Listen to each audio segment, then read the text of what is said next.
जय साथियों, आज से हमारा रेगुलर क्लास स्टार्ट हो रहा है। इसके पहले बहुत दिनों से क्लास हमारा ऑफ था, कुछ काम में बिजी था, लेकिन कोई बात नहीं, आज से हमारा रेगुलर क्लासेस स्टार्ट होगा। ये क्लासेस डेली 9 AM पर लाइव टेलीकास्ट किया जाएगा। डेली 9 AM पर सुबह सुबह मॉर्निंग टाइम में से लाइव टेलीकास्ट किया जाएगा यूट्यूब पर हमारे इस चैनल पे। तो आज से हमारा ये क्लासेस स्टार्ट होने वाला है। हम स्टार्ट करेंगे, पहले पॉलिटी स्टार्ट करेंगे। पहले हम लोग पॉलिटी स्टार्ट करेंगे। हमारा ये पॉलिटी फाउंडेशन बैच रहेगा, जिसमें हम कवर करेंगे बिहार एसआई में दोनों रहेगा, पीटी प्लस मेंस।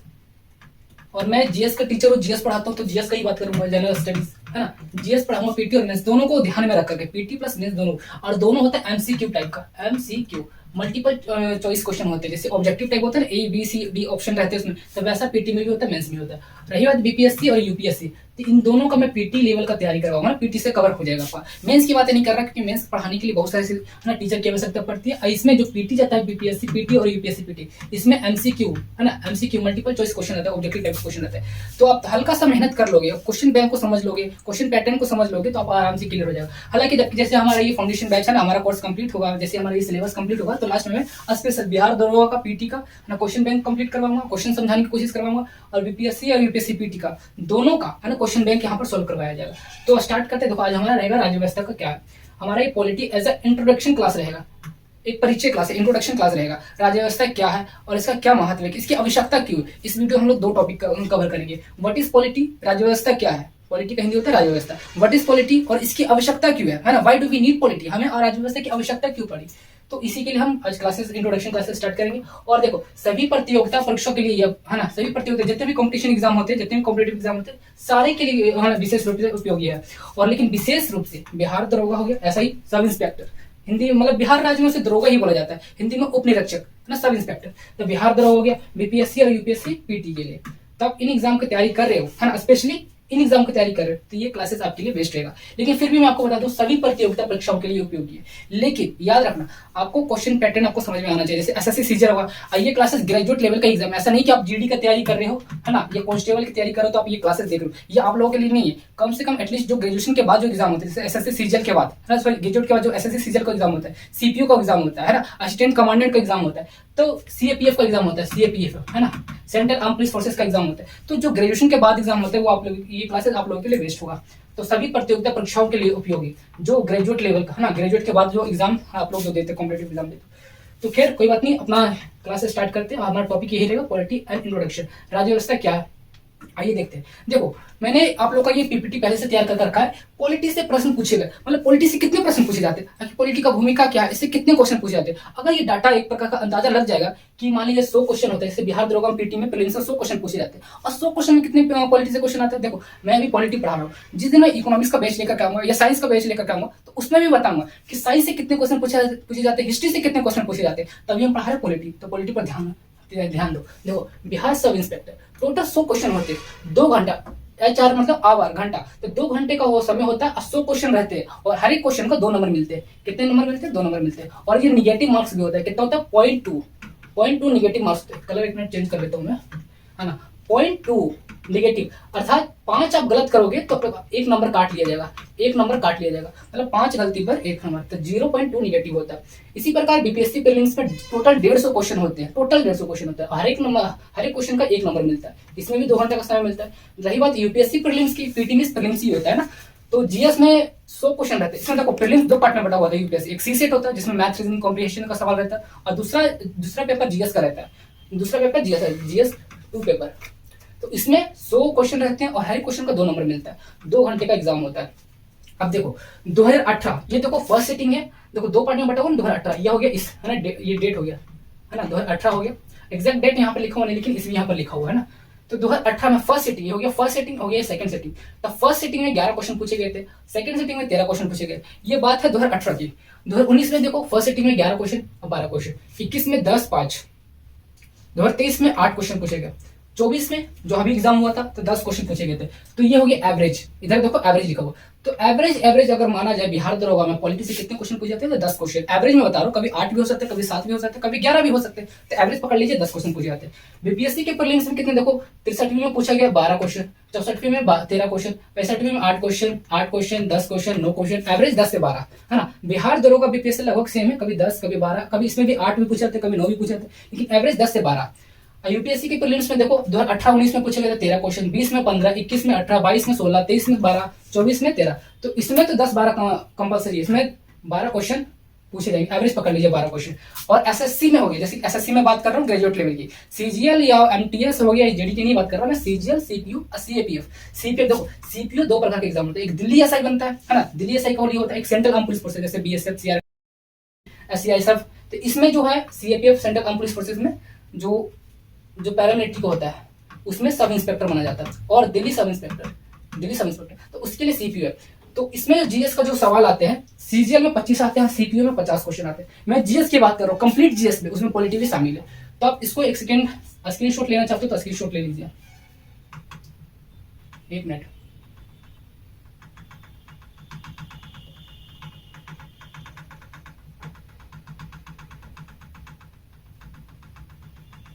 हाँ, स्क्रीनशॉट लेना चाहते हो तो ले लीजिए।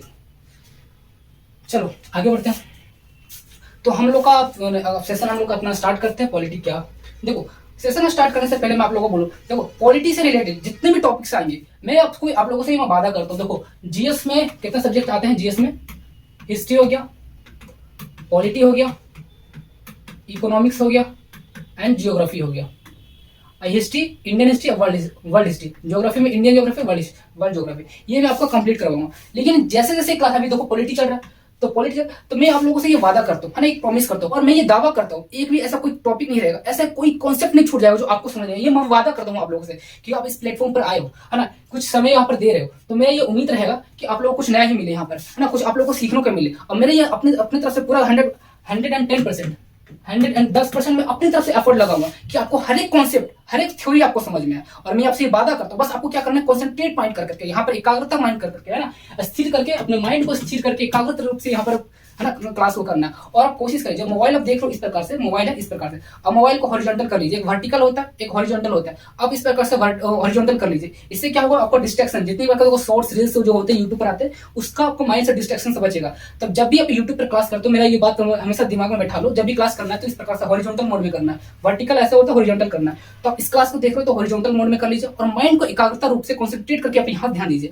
और मेरे अपने तरफ से पूरा ये दावा रहेगा, पॉलिटी का ऐसा कोई सा भी कॉन्सेप्ट ऐसा नहीं रहेगा जो आपको समझ में नहीं आएगा। आप जैसी क्लास जैसे खत्म होगा तो आप लोगों को ये रियलाइज होगा कि पॉलिटी इतना बेहतरीन तरीके से मैंने आपको समझा। ये देखो आप खुद ही कहोगे, है ना, आप खुद ही कहोगे कि पॉलिटी का एक भी कॉन्सेप्ट ऐसा नहीं रहा जो आप समझ में नहीं आया।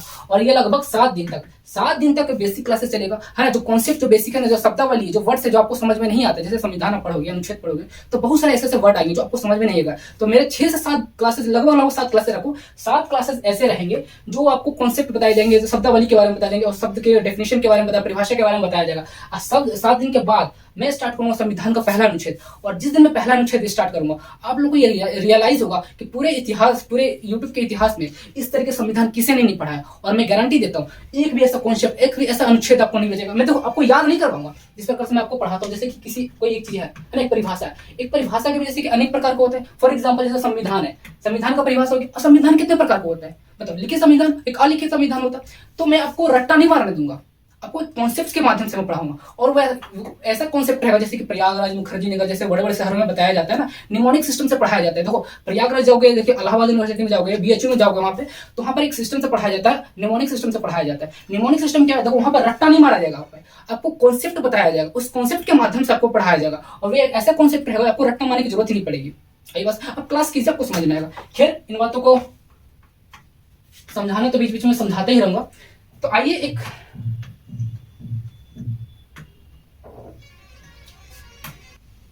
सेशन स्टार्ट करने से पहले आप इस पंक्तियों को देखो, है ना, इस लाइन को देखो। मैं आपको एक बात समझाना चाहता हूँ जो भगवान श्री कृष्ण ने अपने माध्यम से, उपदेश के माध्यम से समझाने की कोशिश किया। मैंने आपको स्टार्टिंग में क्या किया, इस क्लास में आपको क्या करना है, बस मोबाइल को हॉरिजॉन्टल मोड में कीजिए और दिमाग को यहाँ कॉन्सेंट्रेट करके ध्यान लगाइए। भगवान श्री कृष्ण ने उपदेश दिया था अर्जुन को कि देखो मन के बहकावे में ना हो, मन रहा भुलाए, भ्रम में डाले तो इस मन को दास ना बन, इस मन को अपना दास बना। तो इसका कहने का क्या मतलब हो, तो भगवान श्री कृष्ण अर्जुन को समझाना चाह रहे थे। अर्जुन जब ये युद्ध में गए थे, रणभूमि में गए थे युद्ध करने के लिए, तो सामने उनके ही अपने परिवार सगे संबंधी थे। और अर्जुन ने सवाल किया भगवान श्री कृष्ण से कि बताओ मेरे अपने सगे संबंधी है, मैं कैसे बाण चलाऊं उन पर, कैसे धनुष तानूं उन पर, बताओ। तो इनका माइंड कॉन्सेंट्रेट नहीं हो पा रहा था कि हम किस काम के लिए यहाँ पर आए, क्या काम करना चाहिए। तो उसी टाइम भगवान श्री कृष्ण उन्हें उपदेश, यही से उपदेश भगवान जो भगवत गीता होता है, भगवत गीता में बहुत प्रकार का उपदेश दिए गए। तो भगवत गीता में जो उपदेश दिए गए यहीं से शुरुआत हुआ है ना, उपदेश देना यहीं से शुरुआत हुआ। भगवान श्री कृष्ण इनको उपदेश दे रहे कि देखो तुम्हारा काम है, क्षत्रिय का काम होता है युद्ध करना, तुम युद्ध करो। और तुम्हारा ये माइंड जहाँ या डिस्ट्रैक्शन हो रहा है, माइंड दिमाग भटक रहा है, देखो वो लोग जो है तुम्हारे भले से सगे संबंधी है, लेकिन वो अधर्म असत्य के मार्ग पे गए है ना, अधर्म के मार्ग पे नहीं, अधर्म के मार्ग पे गए, असत्य के मार्ग पे गए। तो वैसे लोग का है ना संहार करना, है ना, उनके साथ युद्ध करना बहुत जरूरी है। इसलिए तुम यहाँ मन के बहकावे में ना, जो तुम्हारे अंदर जो कल्पनाएं चल रही है, निगेटिव नकारात्मक विचार चल रही है कि हमारे सगे संबंधी हम कैसे बाण चलाए, उन पर कैसे हाथ उठाए, तो इनको सब त्याग करो, है ना, और त्याग करो, और जो तुम्हारा कर्तव्य है उस कर्तव्य को फॉलो करो। तो भगवान श्री कृष्ण यही से उपदेश देना शुरू किए कि मन के बहकावे में ना आओ, मन के बहकावे में ना आओ, मन राह भुलाए, मतलब कि मार्ग भटकाए, मन राह भुलाए, तू इस मन का दास न बन, तुम इस मन का नौकर मत बन। जो तुम्हारा निगेटिव जो नकारात्मक विचार आ रहा है उसके तुम दास न बन, नौकर मत बन। इस मन को अपना दास बना, इस मन को अपना कब्जा करो। देखो आज के टाइम पे मॉडर्न साइंस क्या कहता है, मॉडर्न साइंस ये कहता है, मतलब आज के जो मेडिकल साइंस है, मॉडर्न साइंस है, ये कहता है कि आपको कॉन्सेंट्रेट करना है, माइंड ऑन फोकस करना है किसी चीज पे, तो आपको ज्ञानेंद्रियों को कंट्रोल करो। ज्ञानेंद्रिय कितनी है आपको बताने की जरूरत नहीं, आपको अपना स्कूल में पढ़ी हो, ज्ञानेंद्रिय 5 प्रकार की होती है। देखो आंख, नाक, कान, जीभ, त्वचा, ये 5 प्रकार की ज्ञानेंद्रिय होती है। और ये 5 प्रकार की ज्ञानेंद्रिय हमारे मस्तिष्क से कनेक्ट होती है, हमारे जो मस्तिष्क दिमाग है इससे कनेक्ट होती है। ये आज के समय में मेडिकल साइंस कहता है अगर आप 5 ज्ञानेंद्रियों को कंट्रोल कर ले, तो किसी भी तरीके से 5 ज्ञानेंद्रियों को कंट्रोल कर ले, तो इसका ये मतलब है कि अपने अपने मन के ऊपर, अपने मस्तिष्क के ऊपर अपने कंट्रोल कर लिया। वो किस प्रकार से, अगर मन को कंट्रोल, जैसे मन कैसे दिमाग जैसे कैसे भटकाता है। फॉर एग्जांपल अगर मैंने यहाँ पढ़ने के लिए बैठा है ना, कोई स्टडी मैथ समझ लो, सब विषय का मतलब सब स्टूडेंट का मैथ बहुत हार्ड सब्जेक्ट होता है, तो मैथ पकड़ लो, है ना, मैथ आप पढ़ रहे हो, लेकिन आप में नकारात्मक विचार बहुत सारे, यार मेरा मैथ बहुत वीक है, कैसे पढ़ूं कैसे, तो ये तमाम प्रकार के जो विचार आ रहे हैं, तो देखो कैसे कंट्रोल करना है। मॉडर्न साइंस ये कहते हैं कि 5 ज्ञानेंद्रिय, इसको कंट्रोल करो। पहले क्या है, आग क्या है, देखो आग उन चीजों को आप देखना बंद करो जो आपके नकारात्मक विचार आते हैं। देखो बहुत सारे ऐसे समाज में, सोसाइटी में बहुत सारे ऐसे देखो देखने को मिलता है जिसे हमें देखना नहीं चाहिए। फॉर एग्जांपल देखो आज के टाइम में उतना छोड़ा समाज छोड़ो, हमको सोसाइटी से कोई लेना देनी है। ये मेरे पास मोबाइल है, मोबाइल में आजकल बहुत सारे रील्स, हाँ आप लोग देखते हो, शॉर्ट्स देखते हो, जो आपके लिए उपयोगी नहीं है ना। रील्स शॉर्ट्स इसलिए उपयोगी नहीं कि आप लोगों को उसमें कुछ काम की चीजें नहीं, बल्कि इसमें कोई पढ़ाई के कोई टीचर का है ना, और देखो कोई टीचर पढ़ा रहा है तो 30 से 40 सेकंड में क्या ही बता देगा। तो रील्स में अक्सर वही लोग होते हैं जो आप लोगों के लिए जरूरी नहीं है। तो है ना, हम लोग को वही चीज फोकस करना है, वही चीज देखना है जो हमारे लिए लक्ष्य के लिए जरूरी है। जैसे मैथ पढ़ना, अगर कोई पढ़ाई कर लो, या तो आपको सिलेबस जिसकी आप तैयारी कर रहे हो उसको देखो। तो पहले क्या है, आग पे कंट्रोल करो, नेत्र पे कंट्रोल करो। फिर दूसरा क्या, ज्ञानेंद्रिय क्या कहते हैं, मैं मॉडर्न साइंस के अकॉर्डिंग बता रहा हूँ। दूसरा है हमारा नाक, है ना, नाक जैसे बोले कि हमका श्वसन, तो नाक इसको थोड़ा सा सिंपल से समझने की कोशिश करो ना, श्वसन करते हैं हम लोग, है ना, सांस लेने की प्रक्रिया करते हैं। तो कोशिश करो कि हम लोग का श्वसन अच्छा से हो सके, आसपास वातावरण अच्छा हो ना, अच्छा ऑक्सीजन, शुद्ध ऑक्सीजन ले। इसके लिए आप एक्सरसाइज भी कर सकते हो, है ना, ऑक्सीजन लेवल शरीर में अच्छा से पहुंचे। अगर देखो आसपास अगर माहौल अच्छा रहेगा तभी आपका शरीर अच्छा रहेगा। तो इसको हल्का समझने की कोशिश करते हैं, फिर आगे बढ़ते हैं। फिर उसके बाद आता है काम, है ना, काम से हम क्या करते हैं, सुनते हैं। तो सोसाइटी में अक्सर बहुत सारे ऐसे लोग होते हैं जो आपको नकारात्मक विचार देते हैं, मतलब इस प्रकार समझ लो, आपको ताना मारते हैं या कुछ कहते हैं कि यार इससे नहीं होगा, रिजल्ट नहीं होगा। बहुत अगर ताना मारते हैं, आप लोग का टाइम खींचते हैं, तो जितने भी बातें हैं ना, इसको मतलब इग्नोर करना, लीव इट, छोड़ दो, इग्नोर करना। तो भागवत गीता में एक जगह और बताया गया कि हम कैसे समाज में, कैसे हम लोग जो समाज में घटना घट रहे हैं जो हमारे लिए उपयोगी नहीं है उसको कैसे त्याग करें, है ना, लीव इट, उसको कैसे हम छोड़े। तो जो कान के माध्यम से हम जो लोग सोसाइटी में सुनते हैं, जो हमारे लिए शुभ विचार नहीं, वो नकारात्मक विचार है, जो आप लोग को ताना मारते हैं, बोलते हैं ना कि इग्नोर करो, इग्नोर करो, इग्नोर करो। मॉडर्न साइंस के अकॉर्डिंग क्या कहता है कि कान से हम वही, मतलब कि बहुत समाज में बहुत सारी बातें सुनते हैं, कान से आपको वही सुनना है जो हमारे लिए जरूरी है, जो लक्ष्य के लिए जरूरी है, हमें वो नहीं सुनना। अगर सुन भी लिए तो इसको इग्नोर करो, लिव इट, तो छोड़ो। अब तीसरा नंबर में आता है, चौथा नंबर में आता है जीभ, त्वचा, है ना, जीभ आता है, और 5वें में त्वचा आता है। त्वचा मतलब कि हमारी जो स्किन है, तो स्किन से जैसे कि क्या मतलब है, देखिए हम लोग हार्डवर्क करते हैं, स्किन उसमें हार्डवर्क करते हैं, मेहनत करते हैं। अगर आप परिश्रम नहीं करोगे, हार्डवर्क नहीं करोगे, फॉर एग्जाम्पल आपका सिलेबस कंप्लीट हो जाएगा, आप प्रैक्टिस नहीं करोगे, है ना, मॉक टेस्ट ही नहीं लगाओगे, हार्डवर्क ही नहीं करोगे, तो आपका सिलेक्शन कैसे हो पाएगा बताओ। एक हो गया जीभ, है ना, जीभ ज्ञानेंद्रिय में आता है। अब बताओ, जीभ से समझने की कोशिश करो कि हम लोग मार्केट में बहुत सारे स्ट्रीट फूड आता है, जंक फूड आता है, अगर उसका सेवन करोगे तो आपका बॉडी पर क्या इफेक्ट पड़ेगा, बॉडी पर नकारात्मक इफेक्ट पड़ेगा, है ना, आपका बॉडी सही से कंज्यूम नहीं कर पाएगा, डाइजेस्ट नहीं कर पाएगा, मतलब आपका स्वास्थ्य ठीक नहीं रहेगा। जब आपका स्वास्थ्य नहीं ठीक रहेगा, बीमार हो गए, तो कैसे स्टडी करोगे यार। मैथ इतना टफ एग्जाम होता है, इतना टफ सिलेबस होता है, इसका चैप्टर्स में बहुत सारे टफ होते हैं, क्वेश्चन टफ होते हैं, कैसे आप सोल्व कर पाओगे। तो मॉडर्न साइंस के अकॉर्डिंग जो 5 प्रकार ज्ञानेंद्रिय बताएगी, अब इस पर कंट्रोल कर लोगे, 5 ज्ञानेंद्रिय पर आपने कंट्रोल किया तो आपके मस्तिष्क पे कंट्रोल होगी, आपके मन पे कंट्रोल हो गया। अरे भगवान श्री कृष्ण बोल दिया उन्होंने कि मन के बहकावे में ना मन रहा बोला भ्रम में डाले, मन को कंट्रोल करो। मन क्या कहता है? मन तो वही ज्ञानेंद्रिय, मॉडर्न साइंस में क्या बोला है? ज्ञानेंद्रिय को कंट्रोल करो। अब ज्ञानेंद्रिय जब कंट्रोल हो जाएगा तो मन पर मस्तिष्क पर कंट्रोल हो जाएगा। ये मॉडर्न साइंस आज कहता है, लेकिन हमारे भगवान श्री कृष्ण पहले से बोल दिया था, अर्जुन को समझा दिया था कि मन के बहकावे में ना मन रहा भुलाए भ्रम में डाले, तो इस मन का दास न बन। आई बात समझ में? तो केवल हमें उपदेशों को पढ़ना नहीं है, बस को इसको इंप्लीमेंट करना है। बस शर्ते भगवान श्री कृष्ण अर्जुन को उस समय क्या बता रहे थे कि तुम अपने कर्तव्य क्या करो, जो क्षत्रिय धर्म का जो कर्तव्य युद्ध करना है। तो भगवान श्री कृष्ण उपदेश के माध्यम से ये समझाने की कोशिश कर रहे थे कि तुम्हारे जो क्षत्रिय धर्म का जो कर्तव्य है वो उसको तुम पालन करो। जितनी प्रकार के नकारात्मक विचार है उसको त्याग करो, है ना। इस मन का दास न बन, इसी मन को अपना दास बनाओ। तब भगवान श्री कृष्ण उस समय ये उपदेश दे रहे थे। आज की डेट में स्टूडेंट को क्या उपदेश लेना चाहिए कि हमारे मन में जितने प्रकार के नकारात्मक विचार आते हैं, ताना मारते हैं, पड़ोसी उल्टी सीधे बातें करते हैं, तो उसको त्याग करना है, इग्नोर करना है। इसका मतलब क्या कर रहे हो? अपने ज्ञानेंद्रियों को कंट्रोल कर रहे हो, अपने मस्तिष्क पे कंट्रोल कर रहे हो, अपने मन पे कंट्रोल कर रहे हो।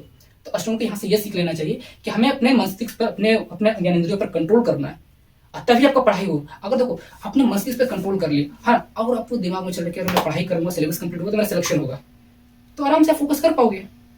तो इस पीपीटी को लाने का उद्देश्य यही था कि आप लोगों को बताया कि कैसे कंसंट्रेट करना है। 5 ज्ञानेंद्रियों का कंट्रोल कीजिए, ऑटोमेटिक आपका कंसंट्रेशन पावर बढ़ेगा। खैर लेक्चर बहुत हो गया, आगे अपना सेशन स्टार्ट करते हैं। अगर चाहो तो आप इसको स्क्रीनशॉट ले सकते हो, यू कैन टेक स्क्रीनशॉट। देखो आगे बढ़ते हैं। तो आज का क्या हमारा टॉपिक था, सेशन अपना स्टार्ट करते। देखो what is polity, what is, घबरा मत, ये हिंदी माध्यम का ही चैनल है, मैं हिंदी में ही बताऊंगा। What is polity, question mark लगाओ, है ना। क्या है? राज्य व्यवस्था। पॉलिटी का हिंदी होता है राज्य व्यवस्था। देखो राज व्यवस्था, जिस प्रकार मैंने ये एग्जांपल दिया आपको, अब घबरा मत, बीच बीच में मैं ऐसा ही मोटिवेशन का इंजेक्शन में लगाते रहूंगा, घबरा मत। ऐसे बहुत सारे एग्जांपल मेरे पास, भगवान श्री कृष्ण का जो भागवत गीता है बहुत सारे मैंने पढ़ा है, ठीक से पढ़ा मैंने, और कैसे इसको इंप्लीमेंट करना स्टूडेंट लाइफ में। मैं अपने स्टूडेंट लाइफ में जब मैं पढ़ाई करता था, है ना, पढ़ाई करता था तो मैं यहाँ पहुंचू, तो जब मैं पढ़ाई करता था मैं बहुत उसमें पढ़ता था, तो बीच बीच में ऐसा मोटिवेशन इंजेक्शन में देते रहूंगा, घबरा मत, ठीक। अगर आपको पसंद आया, अगर ऐसा एग्जाम्पल पसंद आया तो कमेंट सेक्शन में यस लिखना और मुझे जवाब देना कि ऐसा बीच में ऐसा लाना चाहिए नहीं लाना चाहिए, ताकि आपको मोटिवेशन मिल सके। चलो देखो राज्य व्यवस्था क्या है, क्या है, क्वेश्चन मार्क लगाओ। देखो किसी चीज को परिभाषा जानने से पहले, एक्स वाई जेड किसी की परिभाषा जानने से पहले जो शब्द है उस शब्द को तोड़ो, संधि विच्छेद करो। हिंदी पढ़ो ना, संधि विच्छेद, संधि विच्छेद मतलब अलग अलग करो। और जैसे अलग अलग करोगे तो उसका अपना अपना मतलब निकल कर आएगा। तो राज्य व्यवस्था क्या मतलब, इसका परिभाषा पूछ रहे हैं, इस शब्द को हम तोड़ मोड़ करते हैं ना, तोड़ फोड़ करते हैं। राज्य व्यवस्था, इसको हम तोड़ते हैं तो 2 शब्द बनता है, राज प्लस व्यवस्था, राज प्लस व्यवस्था, 2 शब्द बन गया। तो पहले राज कहते हैं, राज है क्या चीज। देखो आप लोग बचपन में सुना होगा, ये आप लोग आपस में बातचीत करते, फलाना व्यक्ति उस पर राज कर रहा है, फलाना व्यक्ति क्या कर रहा है, उस पर राज कर रहा है ना, फलाना सरकार अभी राज कर रहा है। तो राज में क्या कर रहा है, शासन कर रहा है। तो राज्य से मतलब निकल कर आता है, शाब्दिक अर्थ होता है शासन। क्या होता है? शासन। अब शासन कौन करेगा? हम लोग करेंगे, आम पब्लिक करेगा, ये सरकार करेगा? सरकार करेगा, ये राजा करेगा, है ना, सरकार करेगा या राजा करेगा। तो हम संविधान पढ़ रहे तो हम बोलेंगे सरकार कर रहा है।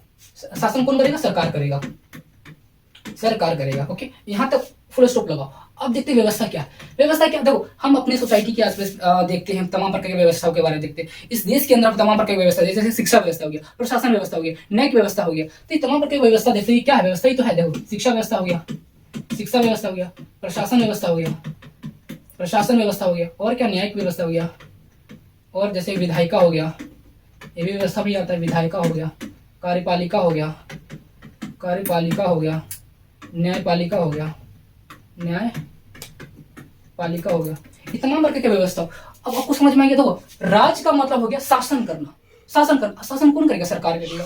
व्यवस्था से हो गया शिक्षा व्यवस्था, प्रशासन व्यवस्था, न्याय, ये तमाम प्रकार की व्यवस्था होगी। अब गौर करते हैं राजव्यवस्था का परिभाषा क्या। अब इस शब्द को लिंक करके देखेंगे तो राजव्यवस्था की परिभाषा क्या कहता है। देखो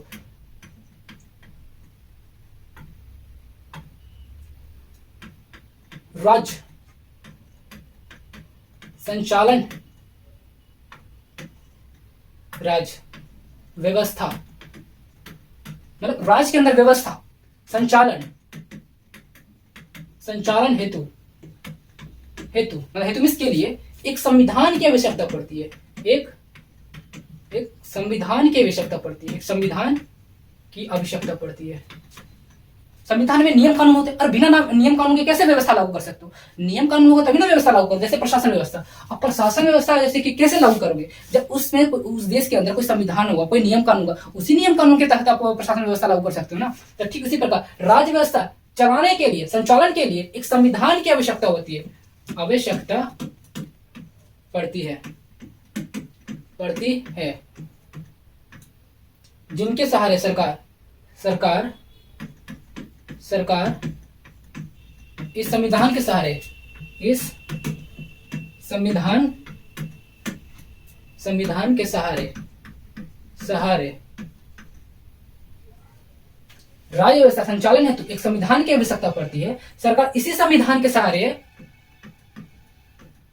राज्य संचालन करती है। यहां लगा लो राज्य व्यवस्था संचालन करती है, जिससे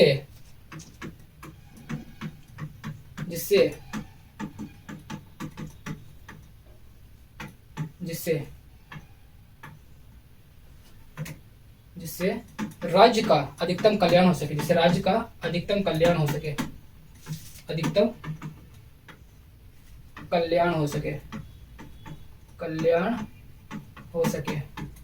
देखो क्या परिभाषा।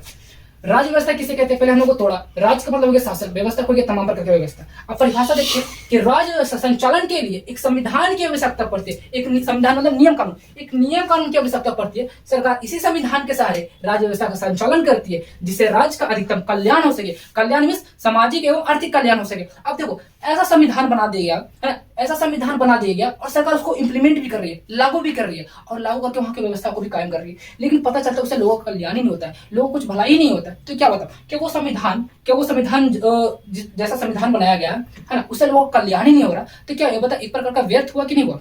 तो संविधान, यहां लिखो संविधान बनाया गया जिसके सहारे सरकार राज्य संचालन कर रही है, राज्य व्यवस्था का संचालन कर रही है, लेकिन इससे जिससे राज्य का अधिकतम कल्याण हो सके।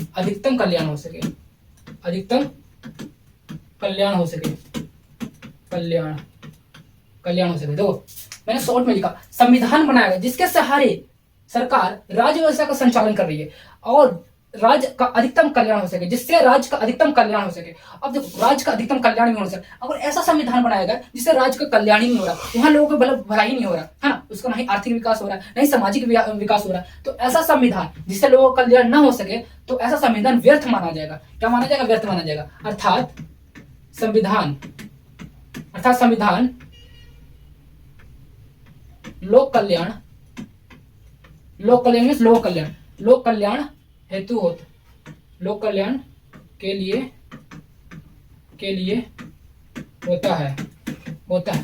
यदि यहां लिखना, यदि संविधान से लोक कल्याण नहीं हो रहा, तो वैसा संविधान व्यर्थ माना जाएगा। सही बात समझ में? अब आते हैं परिभाषा पे। तो राज्य व्यवस्था संचालन है तो एक संविधान की आवश्यकता पड़ती है, जिससे सरकार इस संविधान के सहारे राज्य व्यवस्था का संचालन करती है, जिससे राज्य का अधिकतम कल्याण हो सकता है। अर्थात इस परिभाषा से लग रहा है कि राज्य व्यवस्था को संचालन करना है तो संविधान का बड़ी आवश्यकता है ना। तो इसलिए संविधान के बिना राज्य संचालन का कल्पना करना एकमात्र कल्पना ही, ऐसा नहीं बोल रहा कि हो ही नहीं सकता राज्य संचालन हो सकता है। जैसे राजतंत्र, राजा का जब शासन चलता है तो वहां संविधान होता है, संविधान नहीं होता, लेकिन फिर भी देश का संचालन चल रहा है कि नहीं चल रहा है, वहां की व्यवस्था का संचालन किया जा रहा है कि नहीं, वहां का संचालन भी किया जा रहा है, वहां व्यवस्था भी चल रही है, तो वहां संविधान नहीं है। राजा जब शासन चल रहा था राजतंत्र में, वहां संविधान नहीं होती है, लेकिन फिर भी वहां शासन किया जाता है, वहां की व्यवस्था को लागू किया जाता है। तो कहने का मतलब यह हो गया कि राज्य व्यवस्था बिना संविधान के यहां स्टार्ट करके लिख लेना, बिना संविधान के राज्य व्यवस्था, बिना संविधान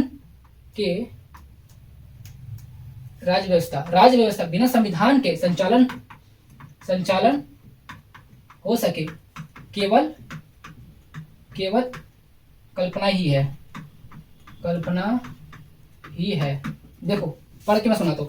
राज्य व्यवस्था बिना संविधान, ये संविधान लिखा हुआ है, राज्य व्यवस्था बिना संविधान के संचालन हो सके, केवल ये कल्पना, केवल आप कल्पना ही कर सकते हो कि बिना संविधान का राज्य व्यवस्था का संचालन किया जा सकता है। अर्थात संविधान का होना अति आवश्यक है। किस लिए संविधान का होना अति आवश्यक? किस लिए? राज्य व्यवस्था का संचालन करने के लिए। राज्य व्यवस्था का संचालन करने के लिए संविधान का होना अति आवश्यक है। तो बात क्लियर, तो समझ में आ गया आपको संविधान। राज्य व्यवस्था क्या है? राज्य व्यवस्था क्या है? देखो राज्य व्यवस्था क्या है? राज्य व्यवस्था का संचालन करने के लिए एक संविधान की आवश्यकता पड़े, जिसके सरकार इसके सहारे राज्य व्यवस्था का संचालन करती है, जिससे राज्य का अधिकतम कल्याण हो सके। ये यहाँ पर हाईलाइट करके लिखना, राज्य का अधिकतम कल्याण हो सके। जिस संविधान से राज्य का कल्याण ही नहीं हो रहा, तब वैसा संविधान बनाना व्यर्थ होगा। अर्थात संविधान का भी होना बहुत आवश्यक है। राज्य व्यवस्था संचालन करने के लिए संविधान का भी होना बहुत आवश्यक है, और साथ ही साथ उससे लोक कल्याण भी होना अति आवश्यक है। अगर उससे लोक कल्याण ही नहीं हो रहा, लोगों का कल्याण ही नहीं हो रहा, तो कहने का मतलब वो देश कैसे विकास करेगा? जब लोग का ही नहीं कल्याण हो रहा, लोगों का कल्याण नहीं हो रहा, तो वैसा संविधान बनाना व्यर्थ माना जाएगा। अब देखो, अब राज्य व्यवस्था हम लोगों ने देखा, राज्य व्यवस्था क्या है हम लोगों ने देखा, इसकी परिभाषा को देखा। तो यहाँ जो राज शब्द आया ना, राज, तो राज का मतलब क्या होता है? शासन। शासन कौन करेगा? सरकार करेगा, सरकार करेगा। अब बताओ, शासन कर रहा है, सरकार कर रहा है, किस पर कर रहा है? लोगों पर कर रहा है। ये तो हमें समझ में आ रहा है, लोगों पर करेगा। अरे भाई, लोगों पर तो करेगा, किसी अन्य देशों पर तो नहीं करेगा। तो लेकिन लोगों पर कर रहा है, ये लोग कहाँ रहते हैं? ये लोग कहाँ रहते हैं? ये लोग देखो, राज का मतलब हो गया शासन, शासन कौन कर रहा है? सरकार। सरकार किस पे करेगा? लोगों पे करेगा, है ना, लोगों पे करेगा। ये लोग कहाँ रहेंगे? किसी एक देश में रहेंगे, है ना, किसी एक राष्ट्र में रहेंगे, किसी एक देश राष्ट्र में रहेंगे। लेकिन आप राजनीतिक विज्ञान पढ़ रहे हो, पॉलिटी पढ़ रहे हो, तो याद रखना, हम यहाँ सब देश या राष्ट्र का प्रयोग नहीं करेंगे, यहाँ शब्द प्रयोग करेंगे राज्य। किस शब्द का प्रयोग करेंगे? राज्य। अर्थात राज्य व्यवस्था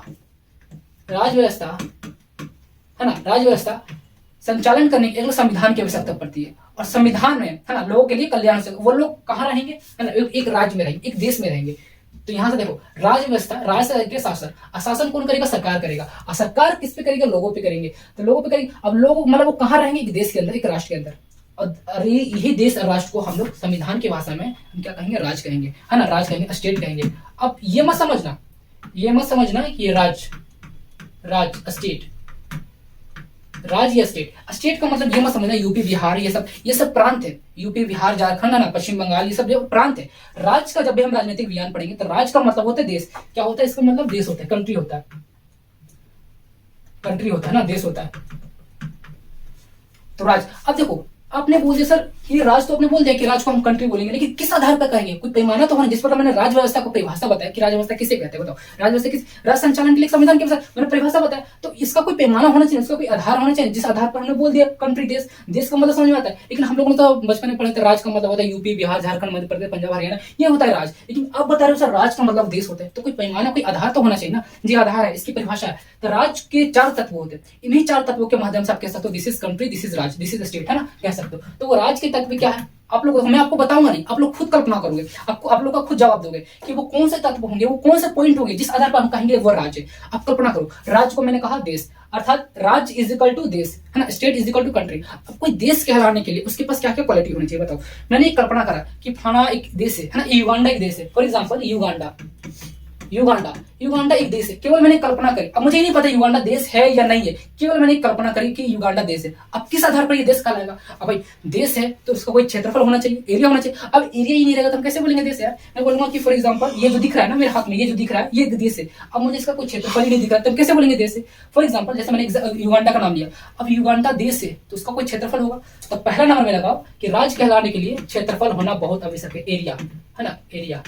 क्षेत्रफल बोलो या भूभाग बोलो, कितने लोग इसमें किताब में देखोगे आप लोग भूभाग लिखा होगा, भूभाग, है ना, जियोग्राफिकल एरिया, भूभाग बोलो तो क्षेत्रफल, है ना। भूभाग मतलब भूमि का टुकड़ा, भाग में टुकड़ा, है ना, पार्ट, भूमि।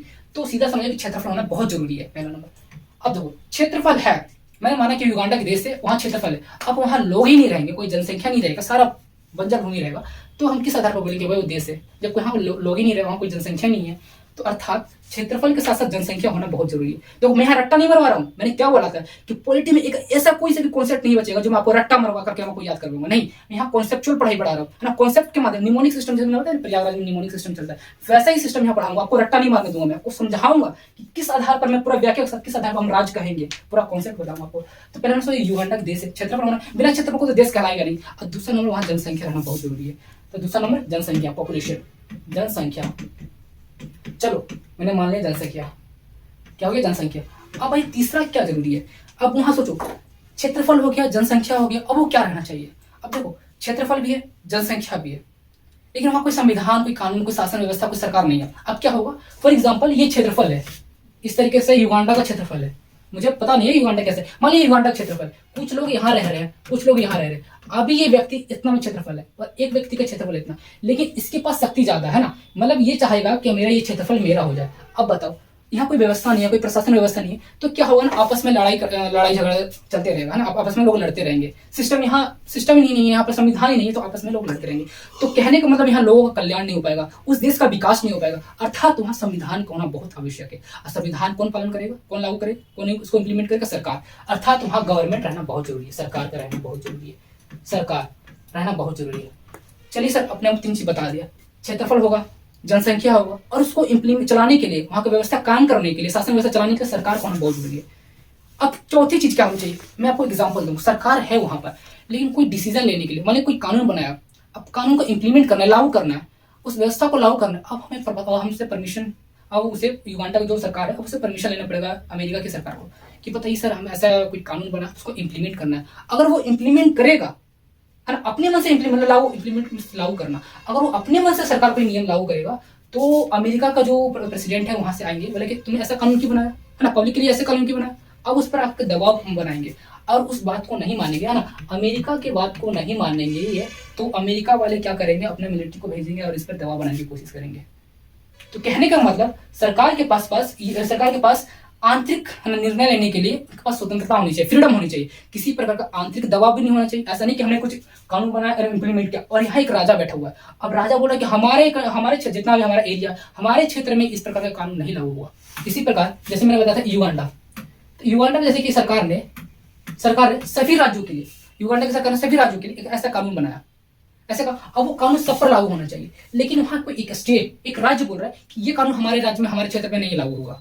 अब इन पर प्रेशर बना के नहीं बना केंद्र सरकार के ऊपर, है ना, केंद्र जो वहाँ के जो सरकार है वर्तमान समय, तो उन पर प्रेशर बना के नहीं, आंतरिक दबाव महसूस किया कि अब मुझे उस कानून में संशोधन करना पड़ेगा, बदलाव करना पड़ेगा। तो ये प्रकार हो गया आंतरिक दबाव महसूस किया। और एक हो गया बाह्य दबाव अमेरिका डाल रहा है कि जो भी कानून बनाओगे आप हमसे परमिशन लेकर के इंप्लीमेंट करोगे, लागू करोगे, अन्यथा हम क्या करेंगे, मिलिट्री के माध्यम से आप पर दबाव डालने की कोशिश करेंगे। तो कहने का मतलब इनके पास किसी भी प्रकार का निर्णय लेने के लिए, आंतरिक निर्णय लेने के लिए उनके पास फ्रीडम होनी चाहिए, स्वतंत्रता होनी चाहिए। क्या होनी चाहिए? स्वतंत्रता होनी चाहिए, उनके पास फ्रीडम होनी चाहिए। आंतरिक निर्णय लेने के लिए,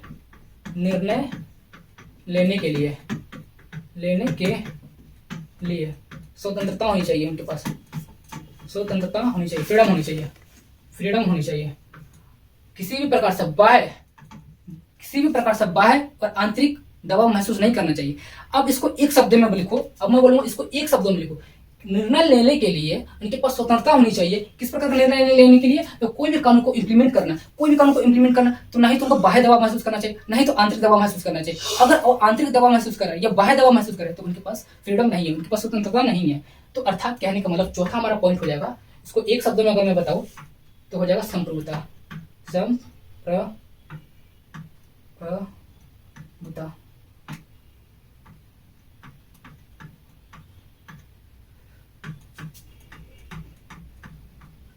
इंग्लिश में कहते हैं सोवरेनिटी। स्पेलिंग याद कर लो, कितना ये डिफिकल्ट स्पेलिंग होता है। तो देखो, एक हो गया क्षेत्रफल हो गया, एक जनसंख्या हो गया, एक सरकार हो गया, एक संप्रभुता हो गया। संप्रभुता का मतलब किसी भी प्रकार का निर्णय लेने के लिए आंतरिक एवं बाह्य दबाव महसूस नहीं होना चाहिए, मतलब उनके पास फ्रीडम होनी चाहिए, उनके पास स्वतंत्रता होनी चाहिए। क्या होनी चाहिए? उनके पास स्वतंत्रता होनी चाहिए। किसी प्रकार का आंतरिक निर्णय लेने के लिए किसी प्रकार का आंतरिक दबाव नहीं होना चाहिए, बाह्य दबाव नहीं होना चाहिए। तो कहने का मतलब जो युगांडा की सरकार है ना, युगांडा जो देश हमने जो माना, कल्पना करा, तो उसके पास क्षेत्रफल होना चाहिए, जनसंख्या होनी चाहिए, सरकार होनी चाहिए, और क्या होना चाहिए? स्वतंत्रता, संप्रभुता होनी चाहिए। संप्रभुता बोले तो आंतरिक निर्णय लेने के लिए, उस देश के अंदर निर्णय लेने के लिए किसी प्रकार का बाह्य दबाव नहीं होना चाहिए, आंतरिक दबाव का महसूस नहीं होना चाहिए, उनके पास कंप्लीटली फ्रीडम होनी चाहिए, स्वतंत्रता होनी चाहिए उनके पास कंप्लीटली। तो आपको समझ में आएगा राज के 4 तत्व, इन्हीं 4, इसी बोला जाता है राज के 4 तत्व, पहला तत्व, दूसरा तत्व, तीसरा। तो ये राज के 4 तत्व होना चाहिए। अगर ये 4 तत्व जहां जिनके पास है, तो हम कह सकते हैं दिस इज अ स्टेट। अब कल्पना करो, मैंने क्यों कहा, अब इसको प्रूफ करो। जैसे होता है ना, आप मैथ में LH is equal to RH proof करते हो, अब प्रूफ करने की कोशिश करो, हमने क्यों राज को देश कहा, अब इसको प्रूफ करो। अब देखो, राज के 4 तत्व होते हैं, अगर ये चारों तत्व देश के पास है, तो हम कह सकते हैं, है ना, स्टेट इज अ कंट्री। हम बोल सकते हैं कि राज ही देश है, देश ही राज है, कह सकते हैं। तो देखो, क्या देश के पास क्षेत्रफल नहीं होता है? अगर उसके पास क्षेत्रफल नहीं, तब कैसे बोलेंगे वो देश है? क्या जनसंख्या नहीं होता उसके पास, देश के पास होता है? क्या सरकार नहीं होता? अरे सरकार भी होता है, संविधान भी होता है। क्या संप्रभुता नहीं है?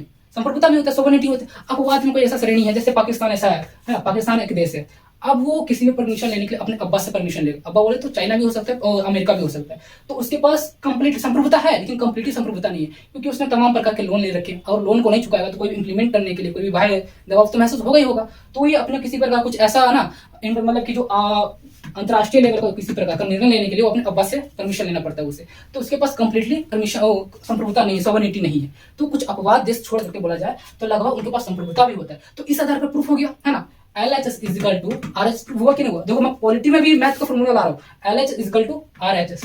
प्रूफ हो कि नहीं? मैंने बोला था कि राज्य ही देश है, देश को ही राज्य कहा जाता है। मैंने बोला था ना कि राज्य का मतलब देश, दोनों को एक ही कहते हैं। राज्य का मतलब देश। तो क्यों कहा मैंने देश? क्योंकि राज्य के 4 तत्व होते हैं और चारों तत्व मौजूद होते हैं देश के अंदर। अर्थात इस आधार पर हम कह सकते हैं कि राज्य ही देश है। तो हम जब भी पॉलिटी पढ़ाऊंगा, मैं जब भी पॉलिटी पढ़ाऊंगा तो इसमें बार बार राज्य राज्य राज्य, तो इस राज्य का मतलब यूपी बिहार ये सब प्रांत, ये प्रांत है ना, ये प्रांत है, स्टेट नहीं, प्रांत है। तो इसको प्रांत समझना। और जब बात आती है राज्य की, तो राज्य का मतलब कंप्लीटली देश को समझना, राष्ट्र को समझना।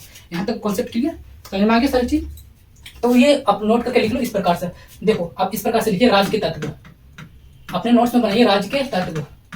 इंग्लिश में लिखना तो लिखिए एलिमेंट्स ऑफ स्टेट, है ना, एलिमेंट। इस प्रकार से लिखिए, थोड़ा डायग्राम बना करके। अब कोशिश कीजिए, आप जो नोट्स बना रहे हो ना व्हाइट पेज वाला, जो व्हाइट कॉपी होते हैं उसमें नोट्स बनाइए, क्योंकि इसमें इस प्रकार का डायग्राम बनाना बहुत इजी होता है। अब वो थ्योरी निमोनिक सिस्टम से मैं पढ़ा रहा हूँ, तो उस सिस्टम से मत लिखिए कि राज्य के 4 तत्व होते हैं, पहला दूसरा तीसरा, इस तरीके से बोरिंग होता है, बोरिंग तरीके से नोट्स बनाया जाता है। अब बनाइए स्ट्रक्चर बना करके ना, डायग्राम बना करके आप बनाइए अपना नोट्स। तो इस प्रकार से लिखिए राज्य के 4 तत्व, राज्य के 4 तत्व होते हैं, पहला तत्व लिखिए, यहाँ दूसरा तत्व लिखिए, यहाँ तीसरा तत्व लिखिए, यहाँ चौथा तत्व। इस तरीके से डायग्राम बनाइए। तो मैं ऐसे ही डायग्राम बना करके समझाने की कोशिश करूंगा। तो आप नोट्स बना रहे हो तो कोशिश कीजिए कि व्हाइट पेज होना चाहिए, व्हाइट कॉपी होना चाहिए। तो चलो राज्य का तत्व कंप्लीट हो गया। अब बात आती है कि तो हमने राज्य व्यवस्था पढ़ लिया, राज्य के तत्व भी पढ़ लिया। अब बात ये थी कि राज्य व्यवस्था समझ में तो आ गया सर, लेकिन इसकी आवश्यकता क्यों है हमें, इसकी आवश्यकता क्यों? लेकिन इससे पहले हम देखते हैं कि राज्य, जो हमने तत्व देखा, राज्य के 4 तत्व को देखा, 4 तत्व को देखा, क्या इनमें से एक भी तत्व की कमी रहेगी, कमी, तो हम क्या राज्य कहेंगे? क्या राज्य कहेंगे? या हम उसको देश, राज्य मतलब देश, क्या हम उसको देश कहेंगे? जी नहीं। और कॉमन सेंस लगाना चाहिए कि 4 तत्व होते हैं, अगर एक तत्व की कमी तो हम उसको देश नहीं कहेंगे। क्या ऐसा घटना है? कोई एग्जांपल है? अगर उनके पास 3 तत्व है, 1 तत्व की कमी, या 2 तत्व है, 2 तत्व की कमी, तो हम उसको कंप्लीटली राज्य नहीं। हाँ एग्जाम्पल है, फॉर एग्जाम्पल देखो यहाँ तिब्बत, ये भारत का नक्शा, यहाँ तिब्बत है ना, तिब्बत, और यहाँ चाइना। तो चाइना वालों ने तिब्बत पर आक्रमण किया था, अब तिब्बत है ना, जहाँ तिब्बत है उस समय वहां पर थे दलाई लामा। तो उन्होंने क्या किया, कुछ अपने जनसंख्या के साथ, कुछ अपने जनसंख्या के साथ भारत में शरण लिए। भारत में शरण लिए कहाँ? हिमाचल प्रदेश में। हिमाचल प्रदेश में शरण लिया। अब वो क्या किए, उनको क्षेत्रफल अलॉट कर दिया गया, दे दिया गया कि ये आपका इतना क्षेत्रफल है ना, ये आपका है, आप इसमें जो भी कुछ कीजिए। तो दलाई लामा अपने जनसंख्या के साथ, बहुत सारे जनसंख्या के बाद कुछ जनसंख्या के साथ यहाँ पर आ गए। तो इनके पास क्षेत्रफल भी मिल गया, जनसंख्या भी उनकी आ गई, और सरकार, मतलब कि उनके पास सरकार में खुद दलाई लामा थे, तो अपना एक प्रकार का उनका सरकार चल रहा था, उनका अपना कानून नियम चल रहा था वहां पर। तो बताओ, क्षेत्रफल भी था, जनसंख्या भी था, सरकार भी था, लेकिन एक चीज नहीं था, संप्रभुता इसलिए नहीं था क्योंकि वह किसी दूसरे के देश में आकर के उन्होंने शरण लिया था, किसी दूसरे के देश में शरण लिया था। अगर वो चाहेंगे कि अगर देखो मेरा क्षेत्रफल मिल गया, जनसंख्या मिल गया, मैंने सरकार भी बना ली। अब आइए बात कि मेरा खुद का एक डिफेंस होना चाहिए, खुद का पैरामिलिट्री होना चाहिए, खुद का इंडियन आर्मी, जैसे आर्मी होना, जैसे हम लोग इंडियन आर्मी रख रखा, पैरामिलिट्री रख रखा है ना, तो उसका मेरा खुद का आर्मी होना चाहिए, मेरा खुद का एक एयरफोर्स होना चाहिए, खुद का एक नेवी होना चाहिए। तो बताओ, अगर ऐसा सिस्टम लाते हैं, ऐसा कानून, हमारा खुद का एक संविधान होना चाहिए। एक तो हम लोगों ने उनको शरण दिया है ना, रहने के लिए आवाज दिया। अब बताओ, अगर ये सिस्टम अगर वो बनाएंगे, ऐसा सिस्टम, ऐसा व्यवस्था बनाएंगे, तो क्या वो यहाँ पर रहने योग्य रहेंगे? क्या हमारी जो वर्तमान सरकार है क्या ऐसे चीजों को अलाउ करेगी? नहीं करेगी। तो अर्थात कहने का मतलब हो गया कि उनके पास क्षेत्रफल भी था, जनसंख्या भी था, सरकार भी थी, लेकिन उनके पास संप्रभुता नहीं थी। वो किसी प्रकार डिसीजन ले नहीं सकते थे। और कुछ छोटा मोटा डिसीजन लेना भी था तो किससे पूछते थे? केंद्र सरकार से पूछते थे। तो कहने का मतलब उनके पास 3 चीज था, एक चीज नहीं था। अर्थात कह सकते हैं उनके पास राज्य की कमी थी। हाँ, उनके पास एक क्षेत्र था लेकिन राज्य की कमी थी। और दूसरा एग्जाम्पल देखते हैं, 1947 से पहले हम लोग आजाद हुए थे, 1947 में, 15 अगस्त 1947 में हम लोग आजाद हुए थे। लेकिन 1947 से अगर बात करते थे, हमारे पास क्या था? क्षेत्रफल भी था। अरे उस समय गुलामी थे, हम लोग गुलाम थे अंग्रेजों के, तो क्या हमारे पास क्षेत्रफल नहीं था? क्षेत्रफल भी था, जनसंख्या भी था, है ना, सरकार भी था। सरकार के रूप में वहां उस समय राजा शासन करते थे, तो सरकार भी था, लेकिन क्या संप्रभुता थी? नहीं थी, क्योंकि उस समय वाइसराय थे। कोई परमिशन लेने के लिए वाइसराय से लेनी पड़ती थी। कोई भी नियम कानून बनकर के आता था तो वाइसराय मतलब ब्रिटेन से कानून बनकर के आता था। तो कहने का मतलब उस समय भी हमारे पास संप्रभुता की कमी थी। क्षेत्रफल था, जनसंख्या था, हमारे पास सरकार थी, सरकार के ऊपर राजा थी, लेकिन हमारे पास संप्रभुता नहीं थी, सॉवरेनिटी नहीं थी। तो इस आधार पर कह सकते हैं 1947 से पहले क्या राज था? नहीं था। एक एग्जाम्पल और मैं आपसे पूछता हूँ, है एक और एग्जाम्पल पूछता हूँ। देखो, राज्य के 4 तत्व के बारे में बताया। अब बताओ कि भारत की कार्यपालिका, कार्यपालिका, कार्यपालिका नहीं विधायिका, पहले सोचो, विधायिका, विधायिका। क्या बताओ कि विधायिका एक राज्य है या नहीं है? बताओ, राज्य है या नहीं है? आप लोगों से पूछता हूँ प्रश्न। अब देखो, अब है या नहीं मुझे नहीं पता, मुझे भी नहीं पता, आपको भी नहीं पता, मुझे भी नहीं पता। अब वो चार मैंने तत्व बताया, चार एलिमेंट बताया, अब उस पर इम्प्लीमेंट करने की कोशिश करते हैं। अगर वो चारों तत्व इसके पास मौजूद है तो हम कह सकते हैं कि विधायिका भी एक राज्य है। अब देखो, क्या विधायिका के पास क्षेत्रफल है? क्षेत्रफल। अब विधायिका में क्या आता है? देखो, संसद आता है, संसद जिसे हम कहते हैं पार्लियामेंट कहते हैं। अब पार्लियामेंट में कौन लोग बैठते हैं? एमपी बैठते हैं, मेंबर ऑफ पार्लियामेंट, है ना, सांसद लोग बैठते हैं। तो सांसद कहाँ से सेलेक्ट करके, कहाँ से इलेक्ट करके आते हैं? अरे उसको जनता ही नहीं सेलेक्ट करता है, तो उनके पास क्षेत्रफल भी है और जनसंख्या भी है। पब्लिक है तभी तो उनको इलेक्शन लड़के, चुनाव लड़के वो जीते। तो क्षेत्रफल भी है तो उनके पास जनसंख्या भी है। और रही बात सरकार, तो विधायिका में क्या किया जाता है? कानून बनाया जाता है, एक्ट बनाया जाता है ना, विधायक विधेयक पास किया जाता है। तो कहने के मतलब वो क्या कर रहे हैं? एक प्रकार से गवर्नेंस कर रहे हैं, शासन कर रहे हैं, है ना, सरकार कर रहे हैं, सरकार बना रहे हैं वहां पे। तो सरकार, तो क्षेत्रफल भी है, जनसंख्या भी, सरकार भी है। क्या उनके पास संप्रभुता है? कॉमन सेंस लगाओ, संप्रभुता है। क्या वहां कोई कानून बनाने के लिए कि किसी से परमिशन लेनी पड़ती है? नहीं लेनी पड़ती है। हमारा देश फ्रीडम है, हमारा देश फ्रीडम है, तो वहां विधायक का भी फ्रीडम है।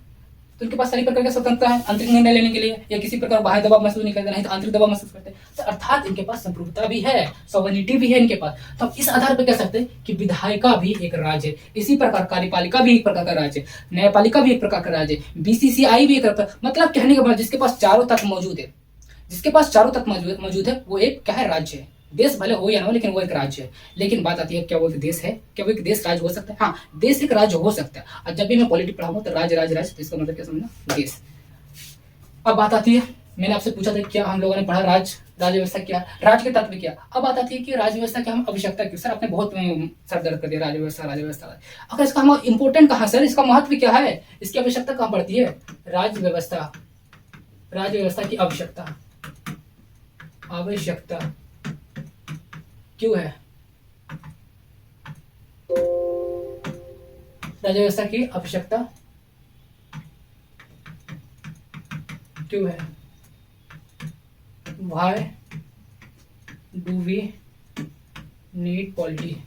हमें राज्य व्यवस्था की, हमें राज्य व्यवस्था की आवश्यकता क्यों है? बताओ। हम लोगों ने तो पढ़ लिया कि राज्य व्यवस्था क्या चीज है, राज्य के चार तत्वों के बारे में पढ़ लिया, लेकिन जिसके पास राज्य के एक भी तत्व कमी होगी तो हम उसे राज्य नहीं कह सकते। अब भाई राज्य व्यवस्था की आवश्यकता क्यों पड़ी, है ना, पॉलिटी की आवश्यकता क्यों पड़ी? तो देखते हैं हमें राज्य व्यवस्था की आवश्यकता क्यों है। देखो, कल्पना करो आज हमारे पास संविधान, देखो मैंने राज्य व्यवस्था की परिभाषा में संविधान का चर्चा आया था कि संविधान रहेगा तभी राज्य व्यवस्था का संचालन हो सकता है, तभी राज्य व्यवस्था का आप कल्पना कर सकते हो। अब बात आती है संविधान, राज्य व्यवस्था, उस समय तो मैंने बताया था, लेकिन अब बात आती है हमें राज्य व्यवस्था की आवश्यकता क्यों? ये बताइए सर, हमें इसकी आवश्यकता क्यों? Why do we need polity? हमें इसकी आवश्यकता क्यों है? तो देखो, कल्पना करो आज हमारे पास राज्य व्यवस्था, आज हमारे पास संविधान है। अब कल्पना करो प्राचीन समय, उस समय हमारा देश, है ना, उस समय कोई देश था, राज्य था, तो उसमें कैसे वहां का शासन व्यवस्था कैसे चलता था?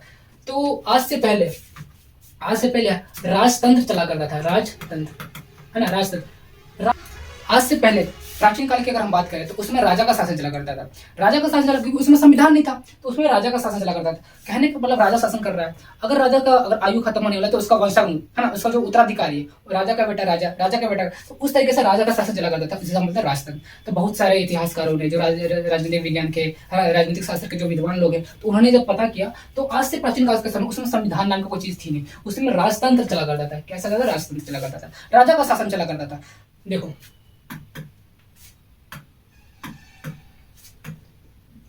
भारत का एग्जांपल देखते हैं कि देखो उस समय, ये बात उस समय की जब प्राचीन काल से मध्यकालीन की स्थिति में आ चुकी थी। मध्यकालीन स्थिति में क्या होता है, राजा बहुत सारे हुआ करते थे और सब में उनमें क्या प्रॉब्लम, समस्या क्या थी, इन लोगों में एकता नहीं था। एकता नहीं था, क्या करते थे, एक राजा दूसरे राजा पर आक्रमण करते रहते हैं, है ना, अपना क्षेत्रफल जो था उनका बढ़ाने की कोशिश करते हैं कि ये क्षेत्रफल मेरा, ये क्षेत्रफल मेरा, ये राज्य मेरा। तो ये राजा क्या करते, आपस में एकता नहीं हुआ करता था, आपस में लड़ते झगड़ते रहते थे। तो ये बात उस समय की है जब, है ना, यूरोपियन का आगमन हुआ था भारत के अंदर। यूरोप से लोग आने लगे थे, पुर्तगाल वाले आने लगे थे, डच वाले आने लगे थे, इंग्लैंड से, है ना, उस समय इंग्लैंड तो था नहीं, उस समय ब्रिटेन था, तो ब्रिटेन से भी आने लगे थे, ब्रिटिश लोग आने लगे थे। तो ये बात उस समय की है जब 1600 ईस्वी में ब्रिटिश ईस्ट इंडिया कंपनी की शुरुआत हुई थी, है ना, अंग्रेज लोग भारत में आने शुरू कर। तो 1600 ईस्वी में ब्रिटिश ईस्ट इंडिया कंपनी की शुरुआत हुई थी, निर्माण हुआ था, स्थापना हुआ था, और 1608 ईस्वी में पहली बार आया था। तो उस समय जब अंग्रेज भारत में आए थे तो उन्होंने क्या देखा कि भारत के अंदर अनेकों राजा हैं, अनेकों राजा, लेकिन इनमें कोई एकता नहीं है। इनमें क्या लालसा पड़ी हुई है कि राज्य को किसी भी तरह से दूसरे पर राज्य पर आक्रमण करके हड़पने की कोशिश की, मतलब कि अपना क्षेत्रफल विस्तार करने में लगे हुए थे। तो इन्होंने क्या किया, एक कूटनीति के माध्यम से राज्य को क्या किया, हड़पना शुरू किया कि एक राजा को दूसरे राजा में लड़वाओ, और जब एक राजा दूसरे राजा में लड़ेगा तो उसका एक राजा तो उसमें हारा जाएगा, है ना, एक राजा को दूसरे राजा में लड़वाओ, लड़वाने के माध्यम से क्या होगा, एक राजा तो हार ही होगा, एक राजा जीतेगा, तो इसका हार हुआ और इसका जीत हुआ। अब ये सारा क्षेत्रफल एक राजा के पास आ गया और फिर अंग्रेज ने क्या कहा कि बदले में अब क्या करना, मुझे कुछ टैक्स दे देना। तो इसने इस प्रकार से शुरुआत करी। इसको बोला जाता है फूट डालो और शासन करो। फूट डालो मतलब कि प्यार जमाओ और शासन करो, फूट डालो शासन करो। ये अंग्रेजों ने ऐसा नीति बनाया कि दो राजाओं में आपस में लड़वाओ, एक राजा हारेगा और उसको साइड करो। अब वो क्षेत्रफल एक राजा का पास गया। अब उससे बोलो कि देखो मैंने तुम्हें युद्ध जितवा दिया है ना, युद्ध जितवा दिया, मैंने अपना सैनिक दिया था, आपको अपना सैनिक दिया था, हथियार दिया था, अब क्या करो, मुझे इतना टैक्स दे दो, एक्स अमाउंट का टैक्स दे दो। तो इस तरीके से राजाओं को आपस में लड़वाया। अब धीरे धीरे धीरे धीरे क्या हुआ ना, एक राजा के पास बहुत बड़ी कट्ठी जमीन हो गई। अब उन्होंने एक ऐसा उनको षड्यंत्र रचा कि अब देखो हम लोगों ने कूटनीति के माध्यम से अब क्षेत्रफल को एक जगह कर दिया, एक राजा के पास सौंप दी। अब ऐसा सिस्टम लाओ, ऐसा कानून लाओ कि अब ये है ना, अब हम यहाँ पर जो व्यापार करने के लिए आए थे, अब हम व्यापार करके ना करके हम यहाँ राजनीतिक व्यवस्था कायम कर सके। तो इन्होंने क्या किया, एक युद्ध हुआ 1757 के युद्ध, और एक युद्ध हुआ था 1764 ईस्वी में, है ना। 1757 हुआ था 17, तो इसको बोला जाता बक्सर का युद्ध, है ना, हमारे बिहार राज्य में बक्सर में हुआ था। और इसको बोला जाता प्लासी का युद्ध, प्लासी जगह का नाम है ना, प्लासी की जगह का नाम है, प्लासी का युद्ध हुआ था। और एक हुआ था 1764 ईस्वी में। ये दो युद्ध ऐसे हुए थे ना, ये दो युद्ध ऐसे हुए थे जिससे ये परिणाम निकला कि अब न केवल अंग्रेज भारत पर केवल व्यापार कर सकता है, बल्कि राजनीतिक कायम भी कर सकता है, अपना शासन भी कर सकता है। क्योंकि 1757 की क्रांति, 1757 के युद्ध में बंगाल का जो नवाब था सिराजुद्दौला, उसको हरा करके पूरे बंगाल पर अपना कायम कर लिया, शासन व्यवस्था कायम कर लिया। और 1764 में अवध के शासक और अवध के नवाब और बंगाल के नवाब, तीनों को परास्त करके, तीनों को हरा करके सत्ता कायम कर लिया। अर्थात 1757 में जो युद्ध हुआ था, देखो 1757 जो प्लासी का युद्ध हुआ था और 1764 में जो बक्सर का युद्ध हुआ था, ये दोनों युद्ध ऐसे हुए थे जो ये परिणाम निकलता है कि केवल अंग्रेज यहाँ पर व्यापार ही नहीं कर सकते, न केवल व्यापार कर सकते हैं, बल्कि यहाँ पर अपना राजनीतिक सत्ता कायम कर सकते हैं, यहाँ शासन कर सकते हैं। तो इसी प्रकार हम लोगों ने देखा कि राजाओं में क्या था, एकता नहीं था। क्योंकि उसमें संविधान ही नहीं था, कोई शासन प्रणाली नहीं थी, कोई शासन व्यवस्था नहीं था, तो सब राजा आपस में क्या होता, लड़ते झगड़ते रहते। तो इसी का फायदा उठाया अंग्रेज वालों ने। पहले आया था पुर्तगाली ने, उसने फायदा उठाया, डच ने उठाया। लेकिन क्या कहते हैं ना कि देखो, जब एक ही रास्ता में 3-4 प्रकार की गाड़ी चलती है, तो वही गाड़ी सक्सेस कर पाती है जिसकी गाड़ी है ना क्षमता बहुत बड़ा होता है, जो ज्यादा दूर तक ट्रेवल कर सकता है। तो अंग्रेजों का एक कूटनीति थी, एक रणनीति थी कि हम केवल जाएंगे, व्यापारी के भेष में जाएंगे, लेकिन अंदर ही अंदर हम लूटने की प्लानिंग करेंगे। क्या था, वो व्यापारी के भेष में आए थे, लेकिन वो एक प्रकार के लुटेरे थे। अब कह सकते हो, इस आधार पर कह सकते हो कि उन्होंने पहले आया तो व्यापारी के भेष में आया, उनको लोग भारतीय लोगों को लगा तो व्यापार करने के लिए आया भाई, तो व्यापार करने के लिए आया। तो शुरू में वो व्यापार ही करते थे और क्या करते थे, अपने सैनिक देते थे, हम अपना हथियार देते थे एक राजा को, जो लगता है कि राजा बड़ा है, इसके पास शक्ति ज्यादा है, इसके पास क्षेत्रफल ज्यादा है, इनके पास सैनिक ज्यादा है। तो उन्होंने क्या किया, अंग्रेजों ने अपना सैनिक दिया, अपना हथियार दिया, आप क्या कीजिए, उस राजा पर आक्रमण कीजिए और आपका क्षेत्र विस्तार होगा। तो आक्रमण होने पर एक राजा हारा जाएगा, एक मारा जाएगा, है ना, एक हारा जाएगा, वो मारा जाएगा। अब वो क्या हुआ, जो राजा जीता उसके पास क्षेत्रफल बढ़ा गया, टैक्स दिया। इस प्रकार से करते करते करते करते तो एक राजा एक ऐसा बनता है, 2-4 जगह ऐसा राजा बन जाता है जिसके पास क्षेत्रफल बहुत सारा हो जाता है। अब उन्हें लगता है कि हमें न केवल व्यापार करना, अब हमें वो समय आ गया, हम राजनीतिक सत्ता भी कायम कर सकते हैं। अर्थात हम व्यापार ही नहीं करेंगे, अब हम केवल लूटेंगे, न केवल लूटेंगे व्यापार के माध्यम से, बल्कि अपना सत्ता भी कायम करेंगे, शासन भी करेंगे, गुलाम भी बनाएंगे। अब ऐसा लग गया। अब लेकिन फिर भी वहां पर कुछ लोग थे, जैसे बंगाल के नवाब, है ना, बंगाल के नवाब, अवध के नवाब, और फिर उधर मुगल भी चल ही रहा था, मुगल का अंतिम शासक चल ही रहा। तो क्या हुआ था, 1757 में बंगाल के नवाब को हरा दिया गया, सिराजुद्दौला को हरा दिया गया। उसके बाद 1764 में जब बक्सर का युद्ध हुआ था, तो मुगल का जो शासक था, अंतिम शासक था, जो वहां का जो समाप्ति हुआ, मुगल का जो पतन हुआ, तो उसके बाद अवध का नवाब, उसके बाद बंगाल का नवाब, तीनों नवाबों को परास्त करके, तीनों राजाओं को परास्त करके, तीनों शासकों को परास्त करके पूरे भारत पर शासन व्यवस्था का कायम कर लिया। अब यहाँ से उसकी कूटनीति जो रणनीति उसने बनाई थी, वहां वो उसका सक्सेस हो गया, सफल प्लान हो गया। अब यहाँ से भारत को गुलाम बनाया और लगभग अब जो 1757 से लेकर के 1947 तक, 1857 की क्रांति में एक विद्रोह हुआ था, लेकिन वो असफल विद्रोह बोल सकते हो, लेकिन मैं तो नहीं मानूंगा कि असफल विद्रोह हुआ था। कुछ माध्यम से वो जो परिकल्पना जो सोची गई थी कि 1857 की क्रांति में विद्रोह होगा और हमें आजादी मिल जाएगी, वो कंप्लीटली सफल नहीं हो पाया, लेकिन प्रयास तो पूरी रही थी। तो 1757 के युद्ध से लेकर के, प्लासी के युद्ध से लेकर 1947 तक हम लोग अंग्रेजों को गुलाम रहे। तो लगभग हम लोग 200 वर्षों तक हम लोग अंग्रेजों को गुलाम रहे, और सिर्फ एक ही वजह निकलती कि उस समय हम लोगों में एकता नहीं था, और दूसरा नंबर में क्या नहीं था, हमारे पास शासन प्रणाली नहीं थी, अर्थात हमारे पास संविधान नहीं था। तो शासन व्यवस्था कायम करने के लिए संविधान की तो आवश्यकता पड़ती है। याद करो, मैंने राजव्यवस्था की परिभाषा क्या पढ़ा है आपको, कि शासन व्यवस्था, है ना, राज्य व्यवस्था संचालन करने के लिए क्या आवश्यकता पड़ती है, संविधान की आवश्यकता पड़ती है। और संविधान के ही सहारे सरकार संविधान के सहारे तो राज्य व्यवस्था का संचालन करती है, राज्य व्यवस्था को कायम करती है, राज्य व्यवस्था का संचालन करती है, वहां के सत्ता पे कायम करती है, वहां के शासन व्यवस्था को कायम करती है।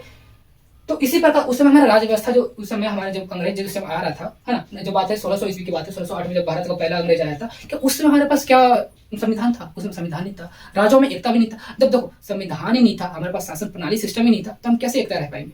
आज के डेट में हम लोग एकता है, हम किसी पर आक्रमण नहीं करते, किसी से लड़ाई नहीं करते, वो है संविधान का डर, वो है कानून का डर। अगर हम किसी पर अटैक करते तो भाई हम पर धाराओं के माध्यम से पर अरेस्ट किया जा सकता है ना, धारा लगाकर अरेस्ट किया जाता है, हमें पुलिस हमको अरेस्ट कर लेगी, है ना। कानून के खिलाफ है, संविधान के खिलाफ है, हम ऐसे काम नहीं कर सकते। क्यों हम लोग आज क्यों एकता है ना, हम लोग क्यों अपना अपना कानून के दायरे में रहते हैं? तो वह एक ही सिंपल से एक ही रीजन, आज के डेट में वर्तमान समय में संविधान मौजूद है। उस समय हमारे पास शासन प्रणाली नहीं थी, उस समय हमारे पास संविधान नहीं था, उसका भली भांति फायदा उठाया अंग्रेजों ने। और अंग्रेजों ने कैसा फायदा उठाया, पूरे 200 वर्षों तक हम लोगों को गुलाम बना के रखा। थोड़ा इतिहास में मैं बताऊंगा किस प्रकार से बंगाल में जो बंगाल का नवाब था, किस प्रकार से 1757 में जब युद्ध हुआ था, ये तो इतिहास की बात है। मैंने आपको थोड़ा सा एग्जांपल दिया। सोचो अगर संविधान नहीं होगा, राज्य व्यवस्था नहीं होगा, तो हमारे साथ क्या होगा? एक एग्जांपल इतिहास का अभी हाल ही में आपको मैंने बताया। तो इसीलिए हमें राज्य व्यवस्था की आवश्यकता पड़ती है। आई बात समझ में कि हमें राज्य व्यवस्था का संचालन, क्या राज्य व्यवस्था को चलाने के लिए, संचालन करने के लिए एक संविधान की आवश्यकता पड़ती है। आप परिभाषा याद करो कि राज्य व्यवस्था, मैंने क्या बताया, राज्य व्यवस्था संचालन करने के लिए संविधान की आवश्यकता पड़ती है। अब आज बात में समझ में आई आपको कि राज्य व्यवस्था की आवश्यकता क्यों है? तो इस एग्जाम्पल के माध्यम से आप लोगों को समझ में आ जाना चाहिए कि हमें राज्य व्यवस्था की आवश्यकता क्यों है। अब देखो, केवल राज्य व्यवस्था की आवश्यकता इसलिए नहीं कि देश का संचालन किया जाता है। राज्य व्यवस्था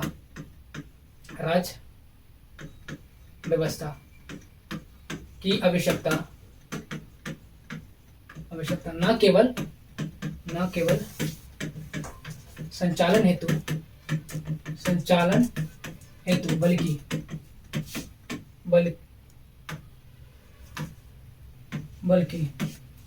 अभी पॉइंट लगाओ, बल्कि कल्याणकारी राज्य की स्थापना हो सके, बल्कि कल्याणकारी राज्य की स्थापना हो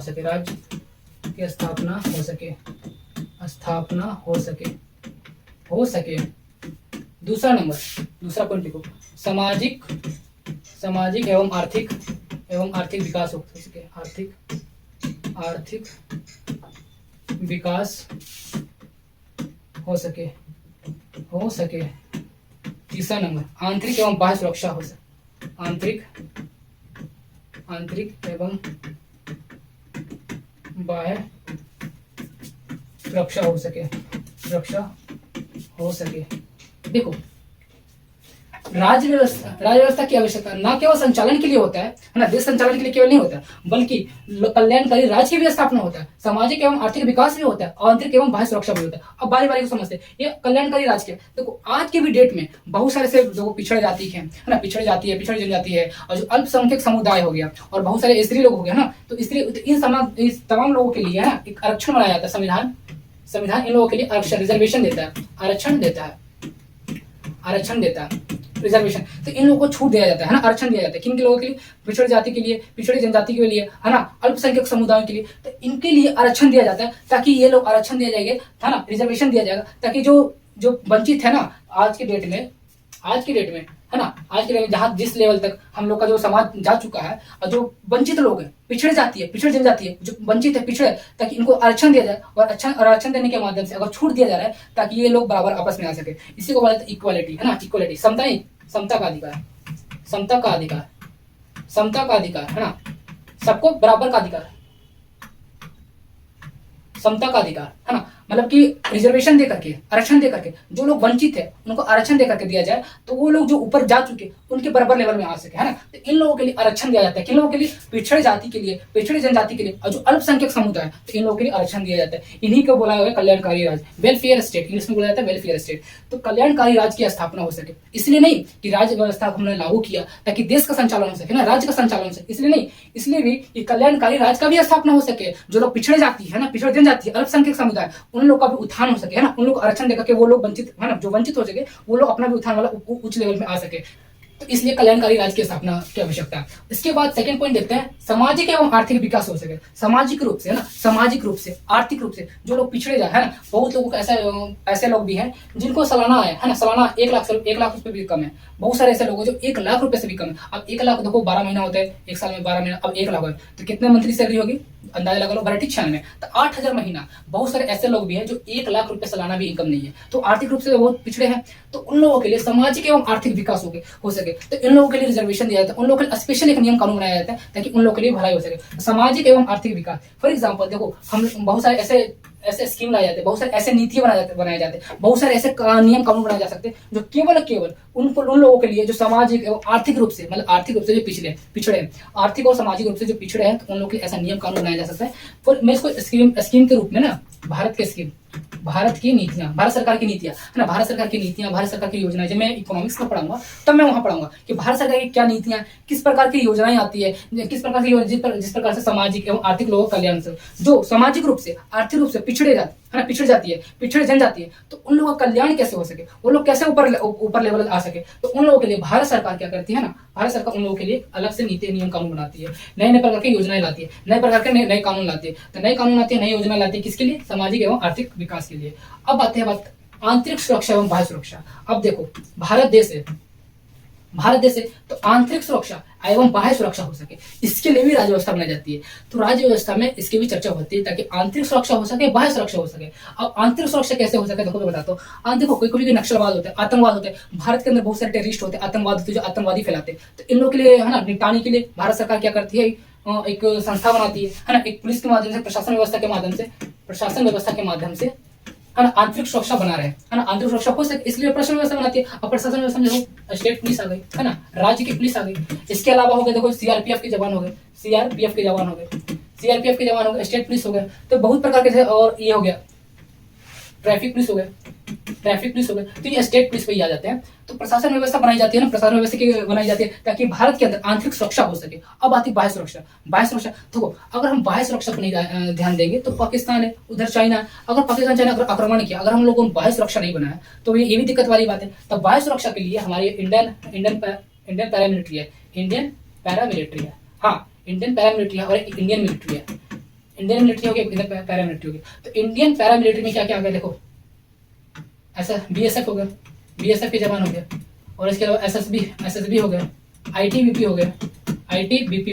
ये तमाम प्रकार के जो जवान है ना, जो इंडियन पैरामिलिट्री की जो पार्ट है, बीएसएफ हो गया, एसएसबी हो गया, आईटीबीपी हो गया, ये इंडियन पैरामिलिट्री के पार्ट हो गए, जो बॉर्डर पर रह करके तैनात होकर के हमारी सेवा करते हैं ताकि किसी प्रकार बाह्य आक्रमण ना हो सके, बाह्य सुरक्षा करते हैं। और इंडियन मिलिट्री में हो गया, इंडियन आर्मी हो गया है ना, इंडियन एयरफोर्स हो गया, इंडियन